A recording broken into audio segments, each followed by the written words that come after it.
Hey everybody, I'm Dallas LeDuc, and I'm here with my partner Tyler. Hi, everybody. My name's Tyler Janin. And we figured here, I was kicking the idea around of starting a podcast, and Tyler and I have actually never met each other. We've only talked on the phone a few dozen times and watched each other's videos. So we both farm in Saskatchewan. I'm in southern Saskatchewan, a little more on the western side, and Tyler, you're over on the southeastern side where it actually rains. Yeah, well, sometimes it rains a little too much, but we'll take it. When it rains too much at your place, it rains just the right amount at my place. I'm at Glentworth, Saskatchewan. And I'm at Mooseman, Saskatchewan. Okay, out in God's country out there. That's what a lot of people tell us. Yeah, that's a good area, good dirt. But over here, we didn't have much of a crop last few years. We've been on and off for some droughts. But a little introduction into myself. I'm 48 years old. I farm with my father and my wife and a few hired men and my daughter. She's waving to me. She's only 10. So she's not a big part of the farm yet, but she will be. We farm, not always supposed to say your acres, a little over 10,000 acres, here of winter wheat, durum, mustard, large green lentils, yellow peas, and, if canola wasn't worthless, sometimes canola. I'm a fourth generation farmer on a second generation farm, which means my great grandfather homesteaded and farmed. And when my dad started farming in the 80s, he started his own farm, not far away from my grandfather's farm, but started his own farm that now I'm involved in. And as my grandfather, after he passed away, uh, we inherited some of his land and then proceeded to buy the rest of it off my uncle. So I'm a fourth generation farmer on a second generation farm because my dad has built this farm from nothing to what it is since I think he bought his first land in the late 70s, 78, I think, and then started full time farming in 83. So he didn't pick a good time to start farming. So a lot of blood, sweat, and tears to get to where we're at now. So that's my big goal is to not screw this up, what my dad has made. Because they always say, was it the first generation starts a farm, the second one grows it, the third one grows it some more, and the fourth one screws it up or something like that. So that's a little different from what I've heard. I've heard the first generation starts it, the second generation grows it, and the third generation loses it. Oh, So that's not looking too good for me. So where I farm, like I said, I'm in southeast Saskatchewan. I'm right near Mooseman. I'm a third generation farmer. I farm with my dad, my uncle. I have a cousin that's involved, and a younger brother. So we are a large grain with a cow calf operation. And my grandpa was the one that started it. And just a quick story, my grandpa was a barn painter. Uh-oh, what was that? I don't know what that beep was. It says it's I'm still still recording. recording. I'm still recording. I don't know what that was. Maybe just said 5 minutes. Yeah, maybe. I don't know. I'm at just at 420. So As you know, folks, this is our first podcast. So there's going to be some growing pains. So bear with us. We're going to have some fun doing this. We're going to learn lots doing it because neither Tyler or I know anything about making a podcast. But I guess I should go clarify it a little bit more. Uh, Not really a claim to fame, but my claim to fame is I'm on TikTok, and as everyone knows Dallas on TikTok, and I got a few videos with a few million views, and I got a little over 40,000 farmers or followers, and hopefully some of them are farmers. So that's where my claim to fame is, if there is a claim to fame. My claim to fame is I'm a pretty decent farmer in a pretty poor area. It's my claim to fame. So that's what I'm trying to come up with is a good farm and stay growing it here. and my claim to fame is I'm just like you, Dallas. I'm on TikTok. I don't have anywhere near as many views as you, or maybe as many followers, but I'm just trying to show my adventure of farming. I'm kind of just at the beginning of my farming career. I'm only 30 years old, so I'm just trying to tell my story and stay efficient in my day to day tasks. Exactly. And when I come up with this idea, I was asked to be on a podcast at New Year's, and some logistics didn't work out that I could join it, and it got me playing around thinking, you know, That sounds like fun. Maybe I'll make my own podcast or work with somebody like Tyler here. We're going to make a podcast together. Because, you listen to the podcasts, and most of the ones that are done are down in the States, and they're good. They're enjoyable. They're good. But that is nowhere close to what we farm or how we farm. They're planters, and they're corn, and they're soybeans, and it's a whole different operation. You know, they might grow a few hundred acres of winter wheat, or sometimes they call that poverty grass. And for us, that's a pretty major crop, you know. So that's what we're thinking. Well, let's make a podcast with Saskatchewan farmers, talking about Saskatchewan farmers. And if this works out, we're going to have a few guests. We got quite a few people that want to come work with us and have a little fun playing around here. Because up here we'll talk about cereal crops, air drills, straight combines. I got a buddy that's a stripper header guy. You know, Tyler's a swath and pickup guy. I own a swather. I have no idea why. We never use it. I own a swather and a pickup header, and I haven't used it in about 4 years. I'm a straight cut, FD 240 MacDon guy. So we're going to delve a little bit into how each of our operations are similar, but at the same time very different. Like every operation has the same goal is to make money at the end of the year, but everybody's operation gets there on a whole different path. So, how was your farming year this year, Dallas? Oh, Or I guess we're in the new year. How was last year's yeah, crop let's for hope you? this year's better. Yeah. Uh, we started off fairly dry going in the spring, but we got timely rains all through spring seeding and going into June. Not big rains, but we had 2/10, 3/10, 4/10, 2/10, and the crop come up 100%. Perfect. And was growing like gangbusters. But we never had no deep subsoil moisture. So I think we're between 4 to 6 inches last year in the growing season. That's not a lot of rain without subsoil moisture. And then when that heat in July came, I mean, it was 40 above during the days, and at night it hit the high 20s, if not the low 30s. And our crop just shriveled up and basically died. So we had to stand for a 40 bushel durum crop that went 18 or 19 on my average. Winter wheat maybe touched high 20s. That should be a crop that should be phenomenal, but that heat got it so bad. Yellow peas were a bright spot, but I had them seeded. April 22nd we started seeding them, and averaged mid to low 30s, maybe even mid 30s for sure on my yellow peas. So I was really happy with them. But they're such a short season crop. Like they're a 90-day crop, and we were taking them off after like 83 days in the ground, and they were coming off. So they're a short season crop. They did good. They would have been a monster crop. It was a stand for 70, and we got 35. But happy enough with that. 35. I'm not going backwards. Lentils, I had one field do 11 and one field do 20, so not the world's greatest average. I tried some intercrop stuff. That really almost goes into the epic fail category. It just that yellow mustard combined with large green lentils just decimated the crop. The mustard was so good at rooting, and it was only 1.3 pounds to the acre. Just that lentils didn't stand a chance. So I think that we haven't cleaned that up yet. I think that's a total combined gross crop of 9 bushels to the acre in the two of them. So that goes under the fail. But it should have worked. And it makes, if anybody grows lentils, which I do lots of, sometimes a large green lentil can be 24 inches tall, laid over to 3 inches.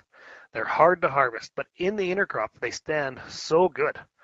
So I haven't ruled that out as a crop I want to do more, but when you take a smacking like we did, it's tough. So, and then the worst thing is a poor crop, and now we're into pretty terrible prices. So she's a tough one around my place, but at least Tyler had a crop. We had a very fair crop. We were very happy with our crop. Seeding for us started at a normal time, right around that. Last week in April. So on our farm, all we grow for crops is we grow malt barley, wheat, canola, and a tiny little bit of oats, but that's just for cow feeds. There's not a lot that goes into the oats. Starting in, we always start off with our barley. That went in a timely manner. Had no rains. There was great sub moisture. We had minimal snow. It was actually last winter was a fairly balmy winter for us, which made it really nice for calving. But getting back to the seeding, and then we got into our wheat, got that in a timely manner. I think we had one shutdown because of a rain, and then we always like to wait a few weeks after we finish our wheat before we start into our canola, just because we're in a high frost area. It does get cold sometimes. So we waited for that. We got about half our canola crop in, and then we got rained out. I think, if I remember right, we got about 2 inches, and that shut us down for probably about 4 days. And then we nicely got rolling again and got everything else in. And then we had a bunch of timely rains up until about July there, like you were saying, Dallas. Then the heat came, and we got them 40 above days. And fortunately for us, our canola was ahead of that and had already finished flowering before all that heat came in. So it did hurt our canola a little bit, the heat, but not like a lot of some guys. It did, like, what is it, 2 bushels a day when it's 40 above? Is that? That's the number I heard. Yeah. So And the big thing is, I think subsoil. Well, we're beeping again, but subsoil moisture. I noticed when we were combining there, any little dip in the field, or maybe a little bit of snow had ran or melted and ran and made a little slough, little puddle. It just stood straight up above the rest of that crop, and the heads were full and leaned over. And for 200 feet or 100 feet, the old yield monitor would jump right up. And actually, the yield monitor would jump up, the throwover monitor would go down because it was bigger, fuller, plumper grain. It thrashed better, everything worked better. And then you'd pull out of that, and you're back into the teens and garbage. Thin, skinny, lightweight. In my case, Durham. mhm. Yuck. And now it's a pain marketing that stuff, and the Durham market's in tough shape. I mean, 3 Yes. years ago, $22 Durham was ridiculously too valuable. Beyond, that was worth too much. The world market couldn't handle that much, that price of crop. It was fun to sell, but it wasn't good for the world. Just like Drop ours. down to $14, $15 a bushel. With today's input costs, machinery costs, that's about right.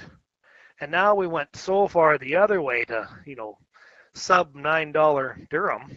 I mean, sub $9 Durham even if I rounded it up, a 20 bushel crop, that's $180 at the best case scenario. And, well, I haven't done all the math, but 180 doesn't cover the bills, nevertheless the payments or the rent. So a little bit of crop insurance money will keep us afloat for this year, and then we'll figure it out for next year. But yeah, it's... Well, that's one saying we always got that us farmers have come accustomed to. There's always next year. Oh, yeah. And right now we had between nothing to 2 inches of rain after harvest. We have a little bit of subsoil on the stuff that had 2 inches, but we stayed another 50 days after that rain before we had any freeze up. That little bit of subsoil moisture might be gone. Mm-hmm. And I don't have enough snow out here to ride my sleds around the yard. It's just, there's not enough. If you went 20 miles north up towards LaFleche, Gravelberg, there's more snow. Guys can sled up there. But down here, we can't yet. And they keep forecasting, but they can't forecast the weather. They can forecast the wind. They can't do the weather. Well, a few days ago, they were calling for 10, 15 centimeters of snow. I'm like, yeah, that'll get me out riding. My daughter and I can go for a ride. Well, I don't know if we got an inch. I mean, we got 3 centimeters. We got nothing.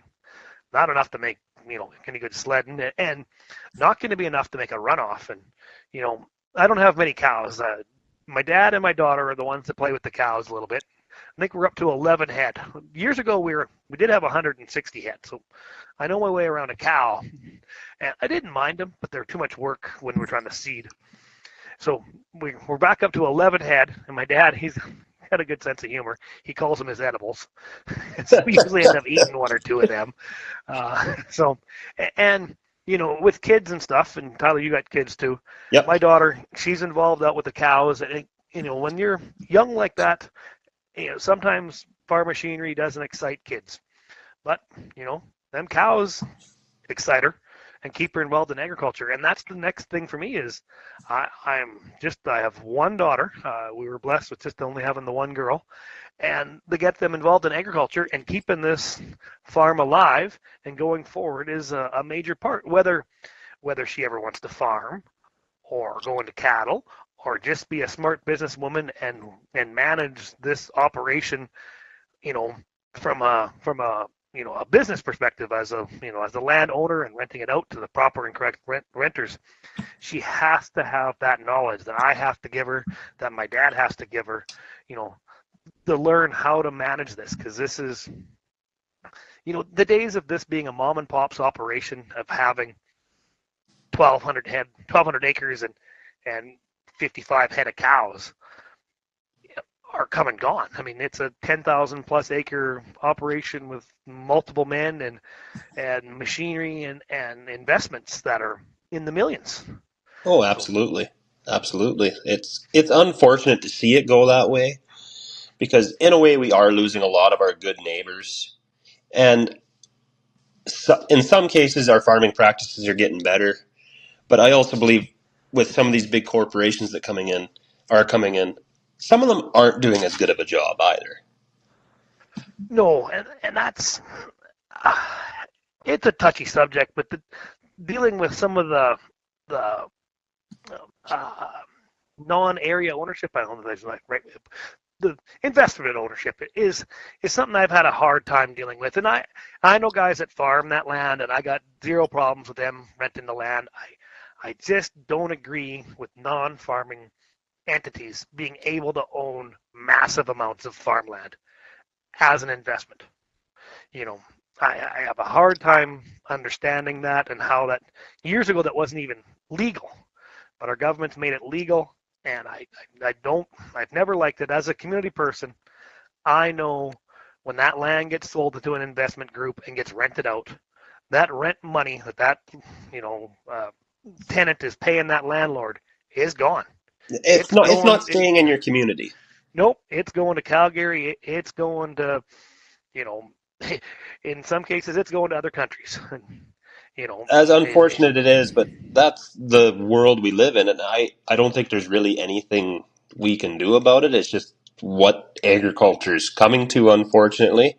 I think we might see a shift in that, where some of that goes back to local owners if we see interest rates jump up a whole bunch and land prices start to drop. But for a young guy like me to buy a section of land, just getting started out, and with a young family, it's hard to be able to come up with that down payment and make the payments and support my family at the same time. And obviously anybody in agriculture would have that struggle, but it's a little bigger piece of the pie for me to take a bite of, being that I'm at the beginning of my career. And yeah, and I'd say in my career, I'm in the middle of my career. I mean, I'm only 48, so I still got another 15 good years, hopefully, in front of me of, farming and enjoying myself.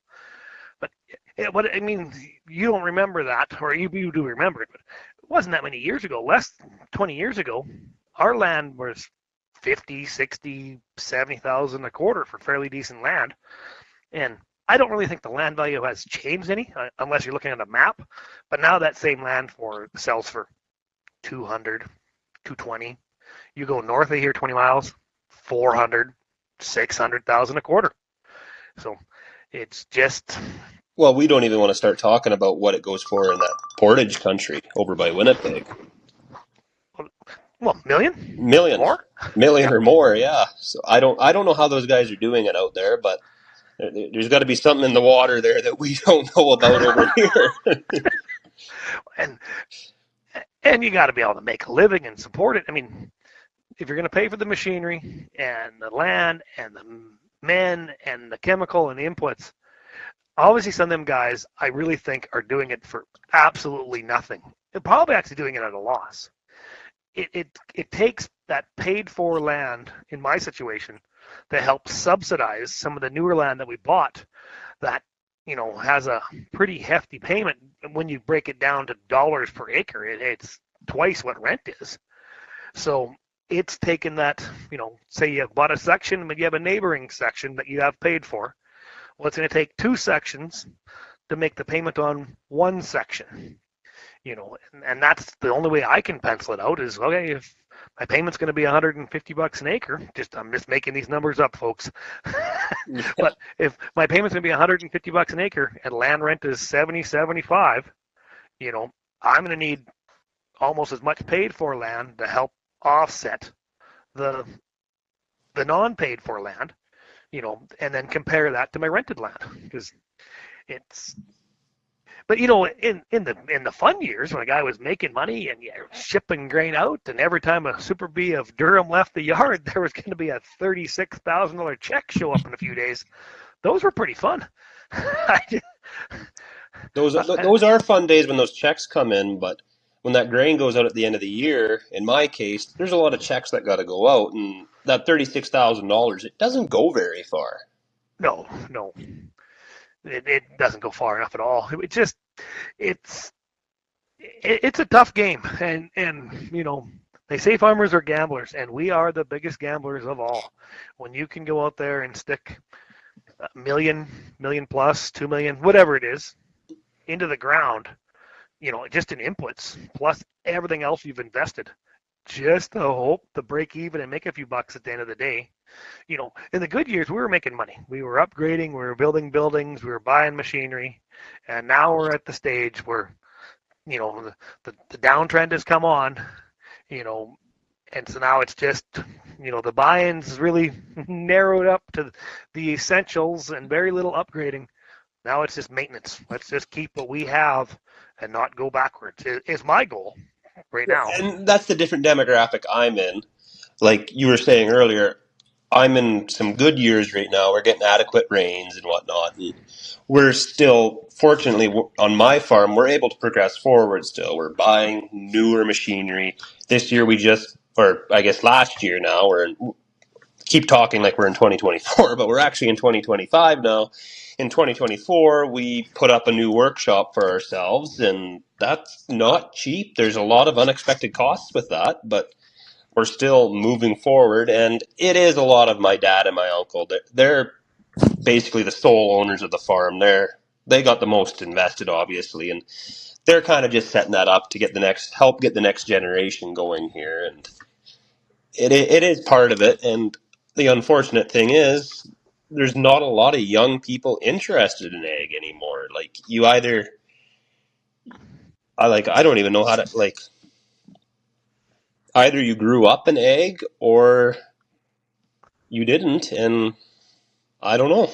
It's just there doesn't seem to be a lot of young people interested in it anymore. Like when my dad grew up, he had half a dozen neighbors that were his age that were interested in ag, but they never continued on with it. And a lot of it, we own a lot of that ground now just because there wasn't another generation to take it over.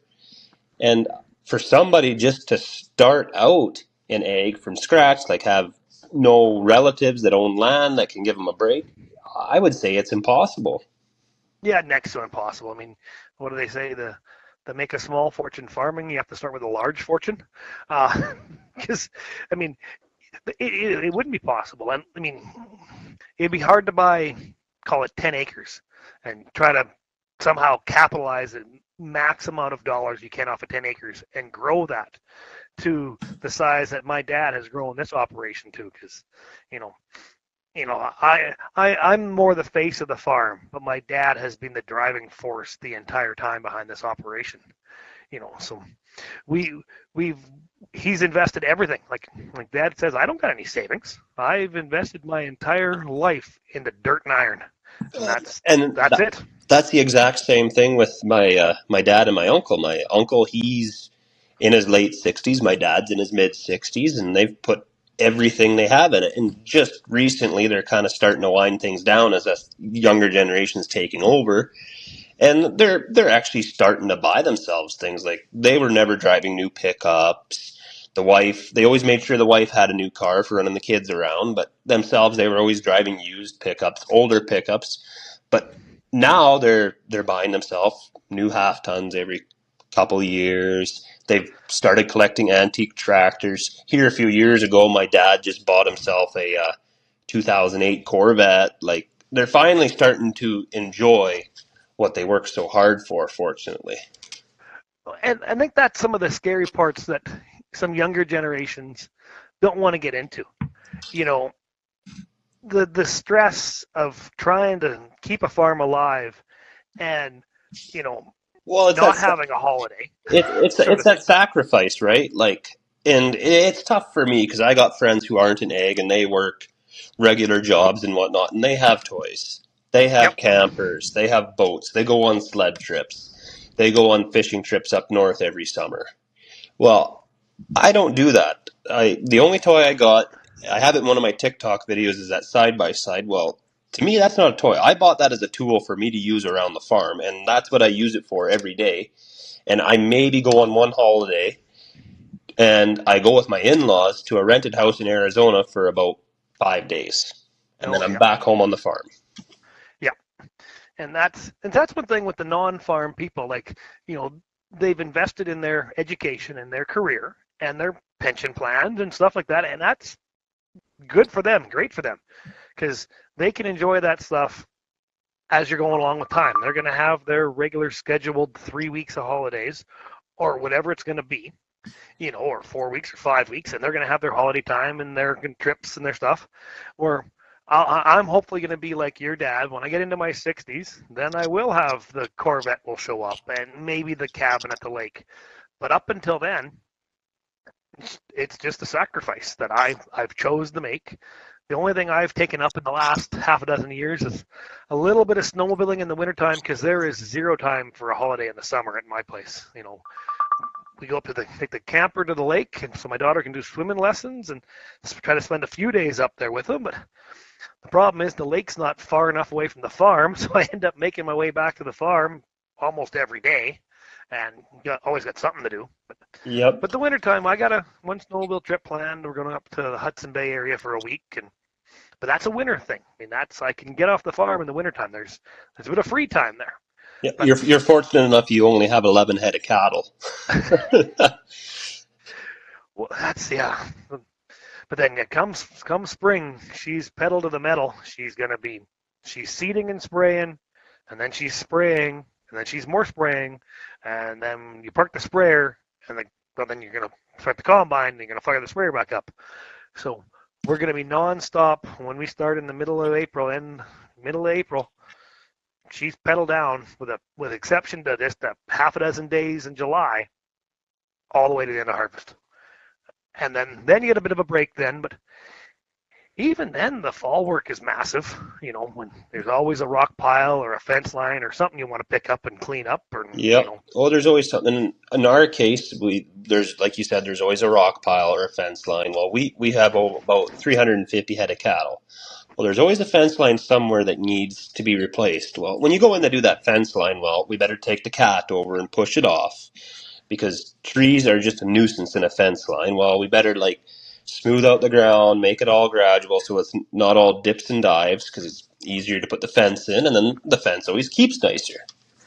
yeah, So in some way, you're growing some different crops that require a little more babysitting than me. yeah. But we have the cattle, so we go seeding. We have a little lull between seeding and haying, but there is spraying to do in there. But we're not farming quite as many acres as you are. And then there's haying, and normally right in the middle of haying, there's also spraying that needs to be done. When you get haying done, we kind of get everything cleaned up, put away, and then it's time to get ready for harvest. Pull combines out, look at grain augers, and get all that stuff ready to go. And then maybe have a week or two in there where it's a little lax, but we kind of like to do our own projects. Like when we build grain bins, we tend to always build hopper bins. Oh yeah, So yeah, we own our own bin cranes. So in that time after haying, we'll build bins or whatnot. Or sometimes we need to build a new cattle shed because nothing stays new forever. yeah. And then harvest comes on, and then like you said, there's the fall work. There's rock piles to bury, yada yada yada. Did you hear the jealousy in my voice there when you didn't mention you had no pulses? I was like, he's not shaving the ground. 'Cause that's with us. We're a third pulses between large green lentils and yellow field peas, and in the past, I'm really successful at buying like 80 cent a pound chickpeas, and then spending a lot of money on seed and growing them and selling them for 30 cents a pound. I've done that a few times, and so no chickpeas. But all of a sudden they get to 80 cents a pound again. I might buy some more and then run the price back down. But yeah, the pulses are, but out here, lentils have been a major. Your They paid a lot of bills. the pulses are more prevalent in your area than they are mine. I'd have to believe. Like, we're more cereals and oilseed in my area. And the odd a soybean out there, there's none out here. Yes, there is some soybeans, but there's not a lot of it. Like, there is a lot, but for there's peas and soybeans. That's really all there is for pulses in my area. I don't know of anybody that grows lentils. Like, lentils is a pulse, is it not? Oh yeah, yeah. I don't know pulses, right? Because we don't grow them on our farm. So, Oh yeah. like, all I know is barley, wheat, canola, and oats. That's all we've ever grown on our farm. We grew rye one time, but I was too young to even know the difference between a John Deere and a Case. Yeah. I try to explain to somebody what a pulse is, especially like a lentil or like a red lentil. Okay, I'm going to grow a crop that's 8 to 9 inches tall, and I'm going to seed it on rough, rocky terrain, and I'm going to harvest that about 3/4 of an inch off the ground. And I'm going to try not to destroy a multiple hundreds of thousands of dollar combine doing this operation. And they look at you like you have two heads. Why wouldn't you just grow barley and not sacrifice your machinery? But when the lentils and peas are worth good money, and if you can roll them and get them done right and take your time, you can make some good money at it and not destroy everything. Mm-hmm. But all of a sudden, when they get a little rain on them and they lean over, well, then the adventure begins. And see, that's something similar to malt barley. Like, you don't want to get many. Like, once the barley has been swathed or it's in head and it's ripened, you don't want to get any rain on it because it can lose its color. And if it sprouts, then it's no good for malt barley. Then it becomes feed. And Yep. Feed is so up and down.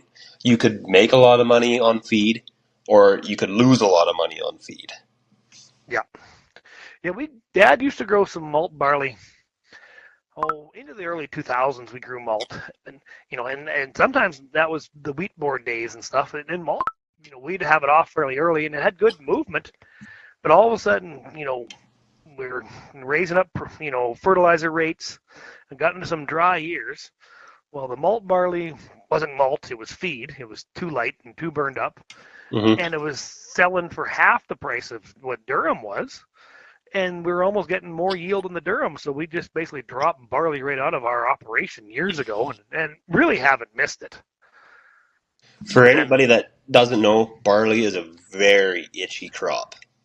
Yeah, It is. just something about that dust bites into every pore and just scratches inside every pore in your body. You get it in your nose and it just burns. Yeah.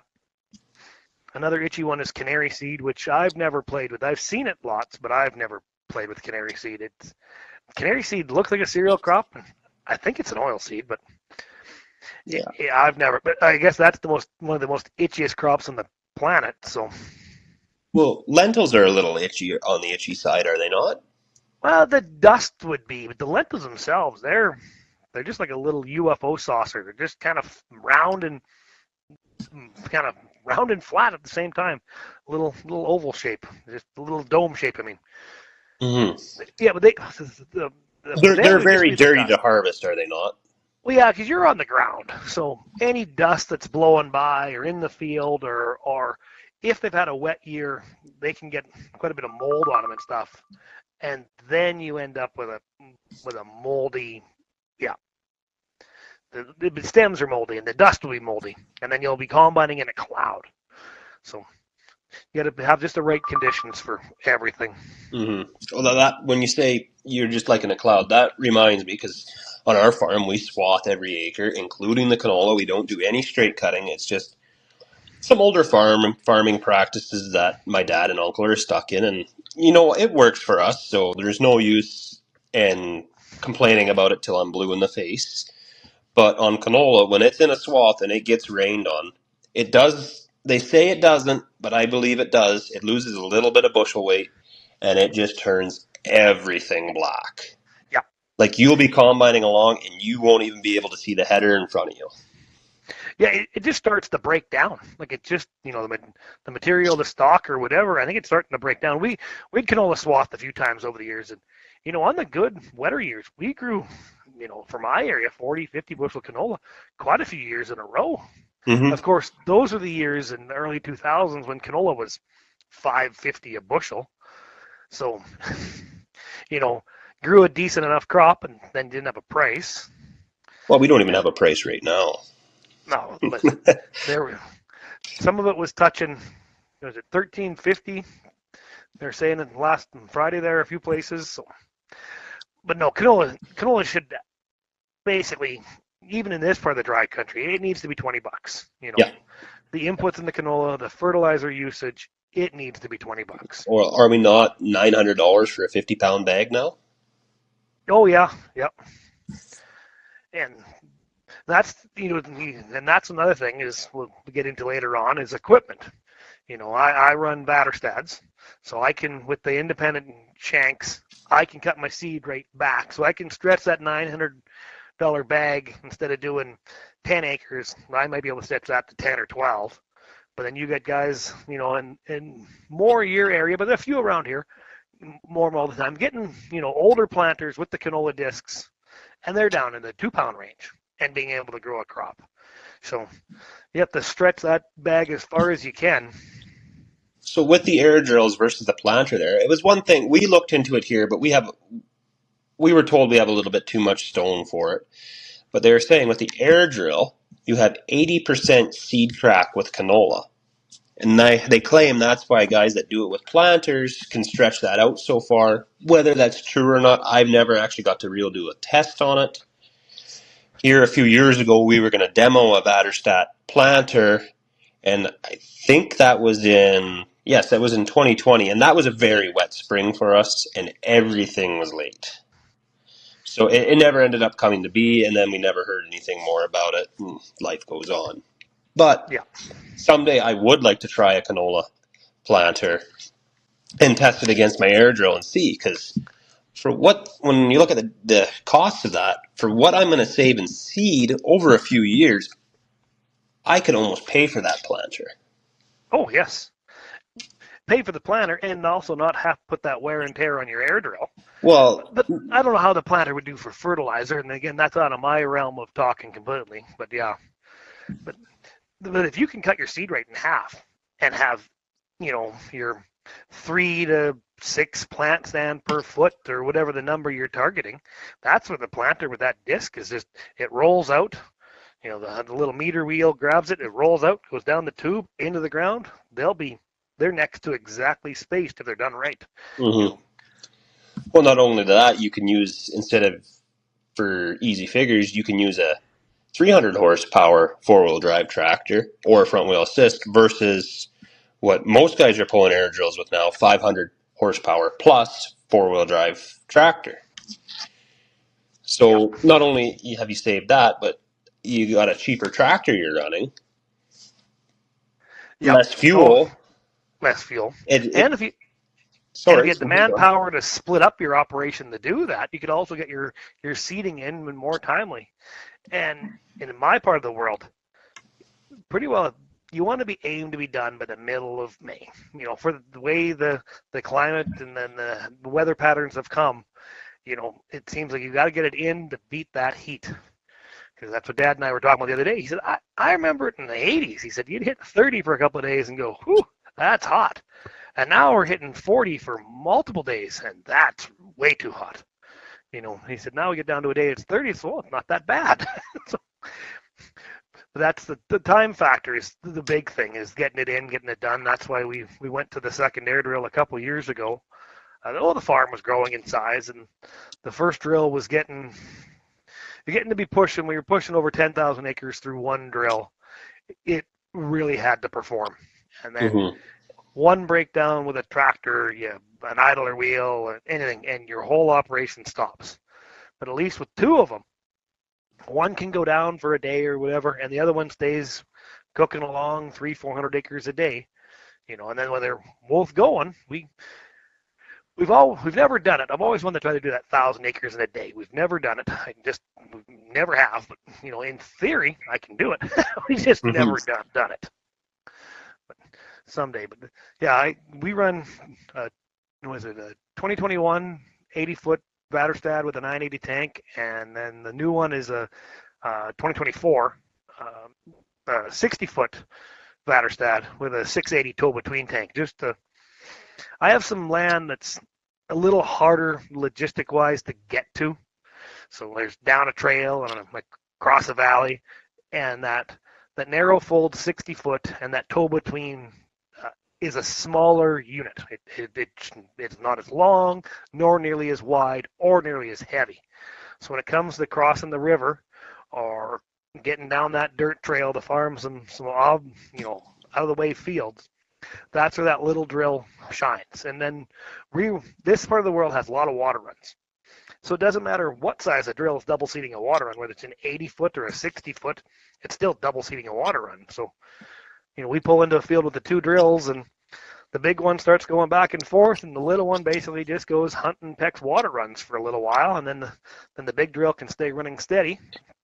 And the little drill has done its job doing water runs. So whether it's an 80 or a 60, and with the Vaterstads, we're only using 20 to 30 feet of the drill anyways, the way the sectional control works. Hmm. We're getting it done. Well, you might as well have that smaller drill doing your overlap versus the big one, right? Yeah. So do you And normally run both drills in the same field at the same time, or do you often have them split up? no, we run them together with the liquid systems we have. I just don't have the trucking power or the manpower to have them split up.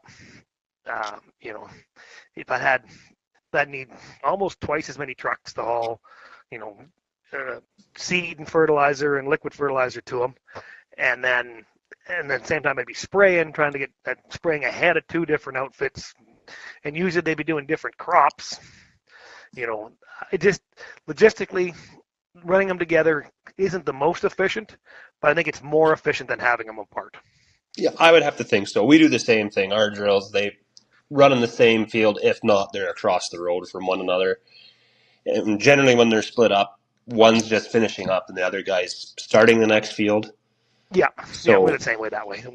One might be a few hours ahead of the other one, but a lot of the times when we're moving them, and we have some big moves, nice to get them just paired up together, and you have one wide load going down the road, so you only need one pilot truck, and get people off the road, let the drills go cruising by, and it's it, it's funny. I watch videos there, and you see people that they run one truck. That's their business, that's their operation, and thinking to myself, I'm almost jealous you only had to maintain one outfit. Because around our place, it's two sprayers, two drills, two tractors, well, a dozen tractors, half a dozen semis. The maintenance is off the charts keeping that stuff running. oh, absolutely. It's insane what it costs to keep this equipment running nowadays. And it's getting to the point where we can't work on some of it Oh because no, of the yep, software side of things. Like a lot of the time, it's not something mechanical; it's some stupid little depth sensor or something. yep. Depth sensor or a knock sensor or a camshaft sensor. Most likely the motor's running fine, but if the camshaft sensor says it's in the wrong position, it's not going to start. And it just makes a pain in the ass when you can't work on that stuff. But that whole right to repair thing, and that's a 2-hour podcast right there. And another thing is almost the planned obsolescence, what I call that, in some of this machinery and technology. Mm-hmm. It's after 10 years, you go to the dealership, and it's like, yeah, we can't get that part anymore. It's like, but it's not that old. In my mind, a 10-year-old combine or 10-year-old tractor is still pretty new. But, they want us, and pickups are, yeah, they want us to be every few years to be trading out of them. And Every 5 years. Once yeah. once it's paid for, every 5 years. Oh, well, you got it paid for. You might as well start making payments again. But then all of a sudden, you have an old tractor. Like I always say, it's the world's most famous 9280, Case IH 9280. We've had It's it your since, profile picture on TikTok. yeah, we've had that since the 2000 or 99, Dad bought that tractor. But then all of a sudden people look at that tractor like, I've had people try to buy that tractor. Like, you want to sell that tractor? No, but it's fixable. It's got a mechanical big cam Cummins. It's, it does have a 12-speed power shift Fujitec transmission, but basically what I was told, that thing is grenade proof. I mean, I think they put the same transmission in some of the big buds and stuff, so it's tough as nails. It's never touch wood. It's never given me a minute of problem in the transmission wise, and it's just the downfall of them tractors is they're that one's at the top of its horsepower at 400 and some. It's topped out. It's weighted out as far as we can go. The hydraulics aren't there to run the new machinery like the new tractors are, and that's the biggest downfall is they don't got the hydraulics. Compared to what my T9 has. Yeah. You could put an Adam Jet on it, but then again, you got to look at it. It's an old tractor. Like, where do I stop and where do I? Adam Jet. It's got an Adam Jet. Okay. Yep, we put that on there in 2011 when we ran the first Seedmaster. We put the Adam Jet on there for the hydraulic fan. Okay. Because that's the reason I call it the world's most famous 9280, because it's most likely the only case 9280 series tractor to ever pull an 80-foot air drill and a 980 bushel tank. It didn't like it, but it did it, and it did it for about 1,200 acres.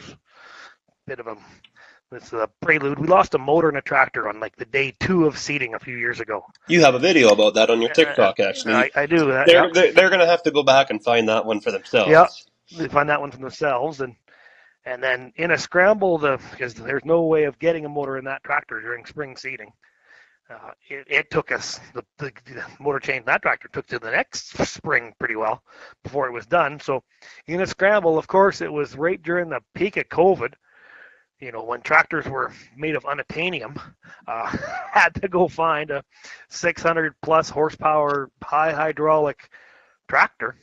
And I had a couple of choices after a couple of days of looking. Either was brand spanking new or the one we bought.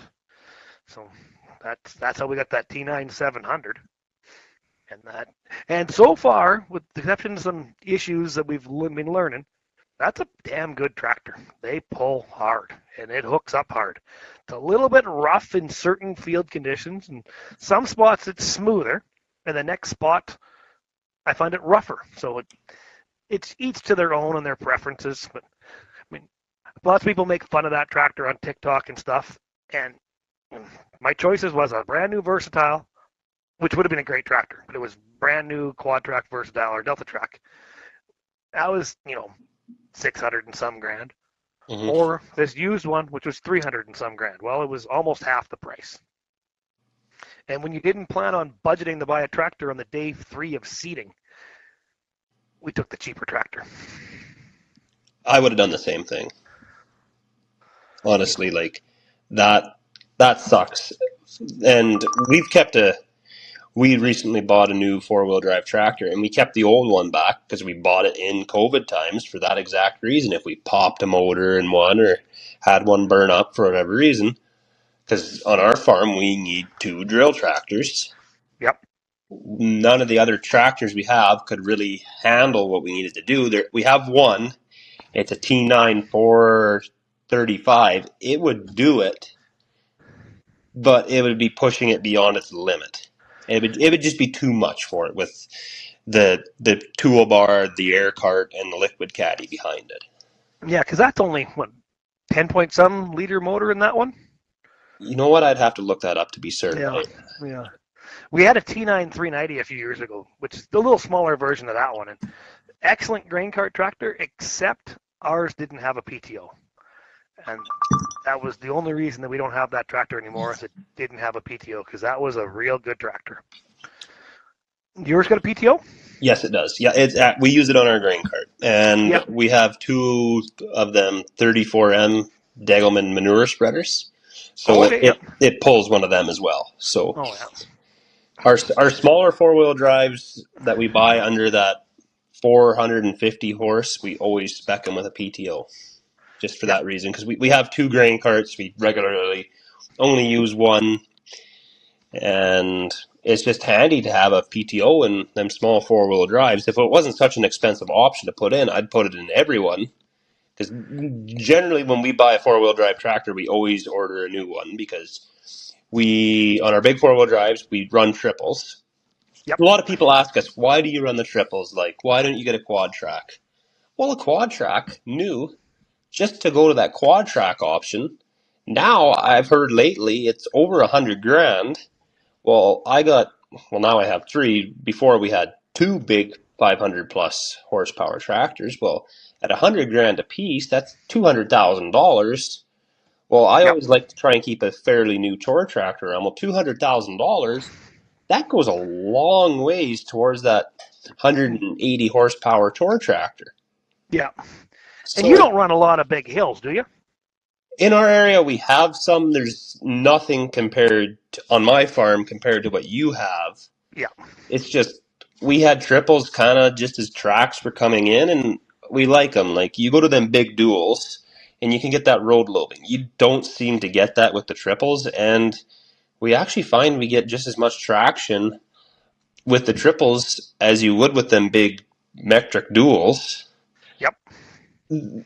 We are going to try a quad track someday. I think it'd be really nice to have on the grain cart just for the ride and keeping it narrow. Yep. Because we have that Parker grain cart. What is it? It's a 1,500 bushel grain cart if I remember right. Yeah, 16 something or other. Yeah, is the name. 16 or something. So Yep.